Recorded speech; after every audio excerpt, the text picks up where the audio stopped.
Have you ever had a nightmare where you're put in a horrible situation?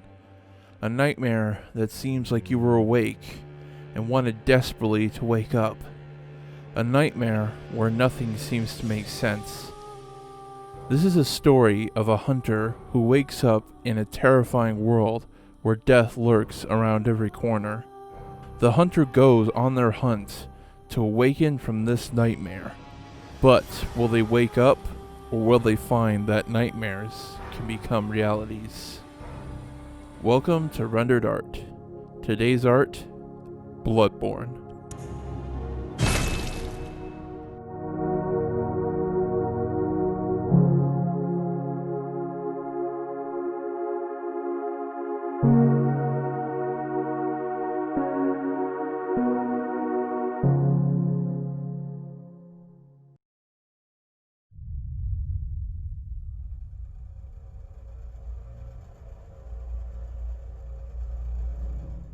In many societies from different time periods, people have had fears and superstitions of things that they don't understand.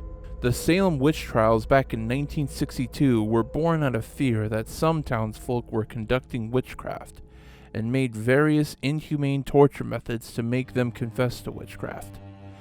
Leeches were thought to treat ailments by sucking out bad blood in the body. Trepanation was a method of carving a hole in a person's skull to release what some thought were demons inside mentally handicapped people.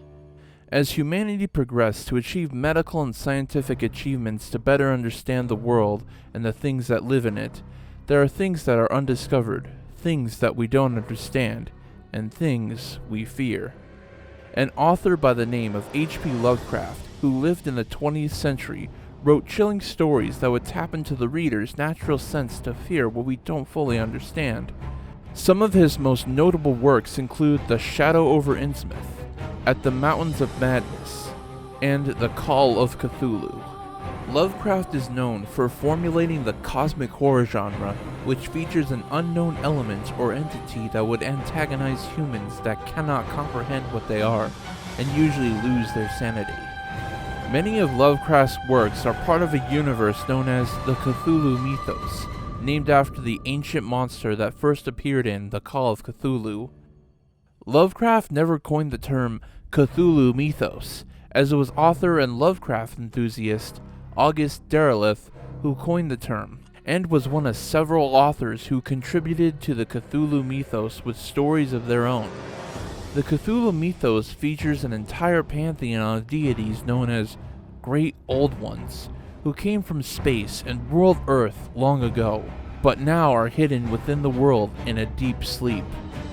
While not well known in his lifetime, as he died in poverty at the age of 46, Lovecraft's stories would influence many works both in and outside of literature after his death. Due to Lovecraft not having any copyright over his works, they are within the public domain and have been used by other creators for their own work. Some have adapted Lovecraft stories into other forms of media, and some have taken inspiration to create original works that are influenced by the fear of the unknown. One of these works is a game that has been considered a modern masterpiece of gaming. Ah, you found yourself a hunter.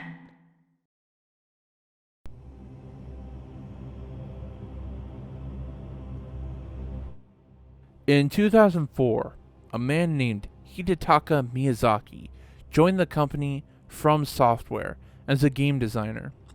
His first game was as a planner for the game Armored Core: Last Raven, and would direct the next two Armored Core games, 4 and 4 Answer. After his work on Armored Core, he joined a project that would eventually become a fantasy action RPG for the PlayStation 3 known as Demon's Souls. Despite the project first being considered a failure by From Software, Demon's Souls would be known for its unique combat system and high difficulty, and sold better both domestically and overseas than what From Software expected. Miyazaki's next game would be a spiritual successor to Demon's Souls. This time, he would build the game from the ground up and make a more refined game similar to Demon's Souls. The Demon's Souls IP was owned by Sony, So they decided to make a new IP for games similar to Demon's Souls, and have it published on multiple consoles. This new IP would become a cultural phenomenon known as Dark Souls. Dark Souls was such a major success for From Software, spawning 2 sequels and inspiring other developers with its gameplay mechanics, making a new RPG subgenre known as Souls-like. With Dark Souls bringing From Software worldwide recognition, Miyazaki was promoted to president of the company. As Dark Souls 2 was being concepted, Miyazaki would only be a supervisor, as he was busy with a new IP that was under Sony's collaboration, similar to Demon's Souls. Under the working title of Project Beast, Miyazaki was inspired by the setting of the novel Dracula to create a Victorian Gothic setting, and by H.P. Lovecraft's Cthulhu mythos for the themes in the game's narrative. The game was developed for the PlayStation 4, as Miyazaki wanted to utilize the new hardware at the time to create an ideally detailed image of the old Victorian setting for the game. The plot would be more cryptic than Dark Souls, and the gameplay would be faster and more aggressive. After 3 years of development, Project Beast would be released in March of 2015, known under the final title, Bloodborne. Bloodborne would become a major success for both From Software and Sony, selling over 2 million units worldwide, and a certified classic amongst fans and critics. What horrors lurk in this beloved game?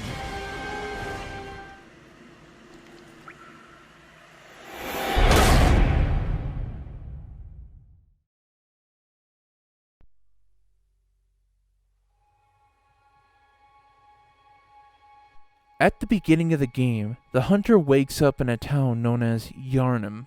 Yharnam is a dark and gloomy place, made worse by its hostile villagers that treat you like a monster, along with other monsters lurking in parts of the city. In fact, every area that you dare to explore in this game will be littered with vicious adversaries that want to snuff your life out. The Forbidden Woods have evil creatures lurking within the trees, and townsfolk out for a not-so-pleasant walk. Old Yharnam has been abandoned by the villagers, and only beasts of various sizes and well-equipped hunters remain. The unseen village known as Yahar Ghul contains secrets that are kept hidden for a reason, as knowing them will most likely mean death. No matter where you go in these god-forsaken lands, entities of a higher power are most likely watching your every move.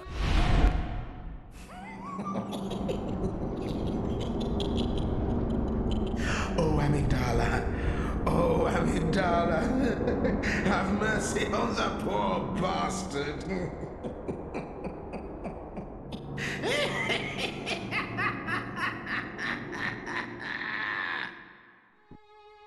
The only place that is guaranteed safety is the hunter's dream, a secluded place where the player can use the currency known as blood echoes to level up from the doll, repair and improve weapons in the workshop, and buy items from the Bath Messenger.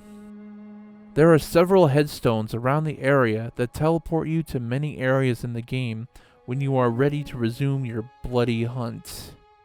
This also marks the final area where you will meet your destiny as a hunter at the end of the game, whether to wake up or defy the old ones. Underneath the city of Yharnam is a deep series of catacombs known as Chalice Dungeons, which are completely optional to the player. These dungeons can only be entered by performing chalice rituals on the headstone facing the workshop in the hunter's dream. What you will find are evils not found on the surface, and rewards that can be found if you dig deeper into these dark catacombs. But there are some things that you might not like when you find them.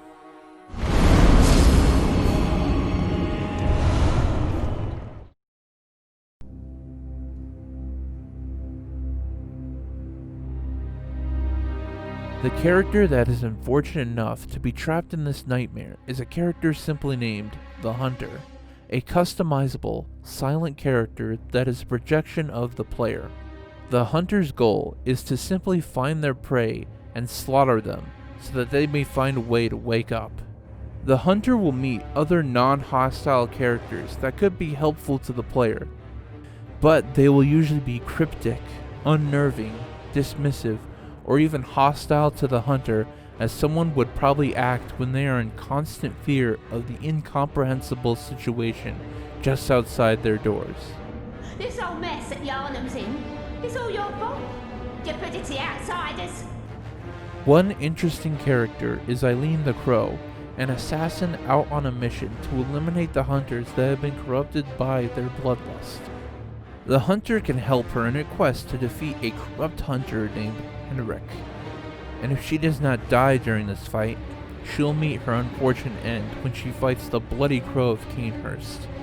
Defeating the Crow will put Eileen and her story to rest. She is one of the many hunters who has visited the Hunter's Dream, as she is not from Yarnum, and was in the same nightmare from the hunter, but was victorious in waking from her nightmare. May she find solitude in her eternal slumber. My eyes grow heavy. Let me rest a while. I'll be fine. Just wait. The one character that the hunter will interact with the most is the Plain Doll, a mysterious mannequin-like being that can exchange blood echoes to become more powerful. She is the only being in the game that shows genuine kindness to the hunter, as she is devoted to helping the hunter on their quest to find their worth in the waking world. She is motionless when you first see her in the hunter's dream, but she wakes up when you have gained a point of insight. Over time, countless hunters have visited this dream. The graves here stand in their memory. It all seems so long ago now. Even if you are cruel enough to kill her, she won't stay dead, as she wakes back up the next time you visit the hunter's dream, and will once again remain motionless if you have no insight. Another character that wanders around the hunter's dream is a wheelchair-bound man named Gehrman, but he is someone that you'll have to experience the full story for yourself if you want to know his importance. You're welcome to use whatever you find. Even the doll, should it please you. The adversaries that attempt to end your hunt are varied and dangerous, from the hunter mob infected with the scourge of the beast, crows that have gorged themselves so that they cannot fly, werewolves roaming around to find their next prey, and many more bizarre and terrifying lesser monsters that want to taste your untainted blood. If these enemies did not give you a sense of dread, then it is the main prey that is the bosses that will show you what true nightmares are about. These unholy killers are not to be taken lightly, as your skills as a hunter will be put to the test if you wish to overcome the trials that this hunt brings. The first boss that you will most likely encounter is a white-furred giant known as the Cleric Beast, a monster that has fought on the bridge in central Yarnum. It is a decent challenge for new hunters, and if not careful, can grab you with his right arm and smash you on the ground, and can guarantee you a slow and painful death.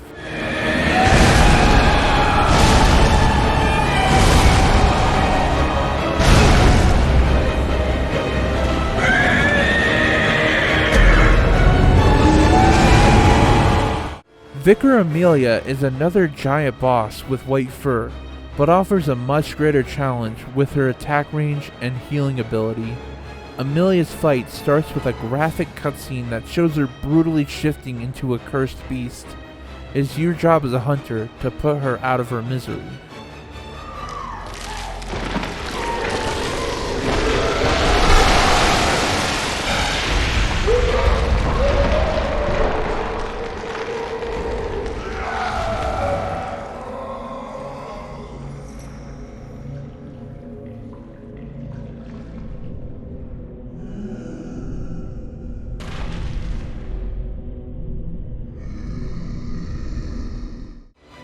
The hunter will encounter several corrupted hunters along their journey, all of them wanting to spill your blood as they wish to kill anything that moves. One unique hunter is a man named Father Gascoigne, a hunter that is a father to a young girl that asks you to find her mother during the hunt. Hunter, I'm ready to look for my mum. Daddy never came back from the hunt, and she went to find him. but now she's gone too. What you will find is that the father killed his wife due to him being infected with the beast scourge. When the hunter fights him, he will fight you with his hunter weapons and show his skills as a veteran. When the fight reaches the climax, Gascoigne will have the scourge fully taken and will turn to a full beast that must be put out of misery to press on against the nightmares that plague this world.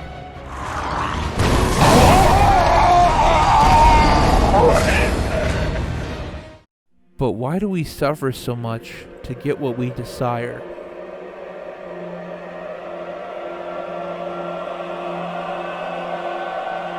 The one thing to take away from the story of this game is that we naturally fear what we don't know. Until we know what it is, then an even greater fear can grow until we know how to deal with that fear. Sometimes people should have a right to fear what they understand or who they underestimate. The people of Old Yharnam did not know how to deal with the beast scourge properly, as they did not fully understand what it was or how it spread. In desperation, they started to burn the city in an attempt to kill the scourge and the people that were infected. This solved nothing, as the scourge eventually infected the new Yharnam, and the people will most likely repeat the mistakes of Old Yharnam until a proper cure is found. Until then, they are under the mercy of the Great Ones, who will not bring them salvation at the end of days. Conquering fear is what is required to awaken back to your normal life, as you have the difficult task of slaying the Great Ones left on Earth, which their presence would make a normal man quake in fear. The game has one thing in common with its predecessors, Demon Souls and Dark Souls, and that is notoriously difficult. Trial and error is expected for everyone who plays the game for the first time. Some people will even drop the game because of how hard it is, but the satisfaction of defeating a monster that has killed you one too many times is all too sweet. Sometimes we have to suffer for success. We may have to bleed out of every pore just to gain results. If someone knows their goals are achievable, they will apply every skill that will get them to that finish line. Life will beat you till you're bloody, and unless you fight back, you're going to die unsatisfied. When it's time to choose what path in life we are going to have to walk, we might have to choose the one that is coded in blood.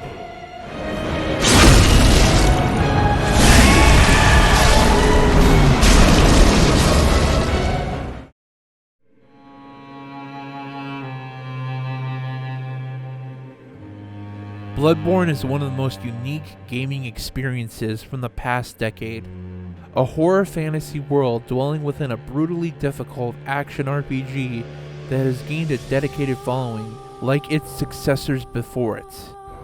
Through its cryptic lore and dark atmosphere, it stands as one of the most unforgettable experiences in video games, if you can overcome the challenging quest to slaughter your prey. Bloodborne is rendered art.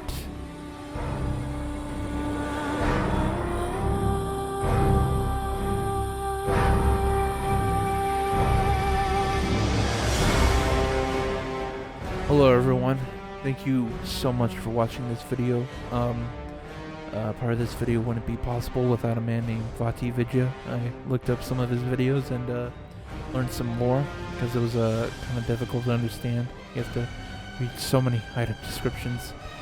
Anyways, I hope to see you in the next episode. I'm probably going to do some reformatting on rendered art. Maybe it'll become a different show, but who knows. I'm still trying to figure things out. And yeah, thanks for watching. And hope you have a good day.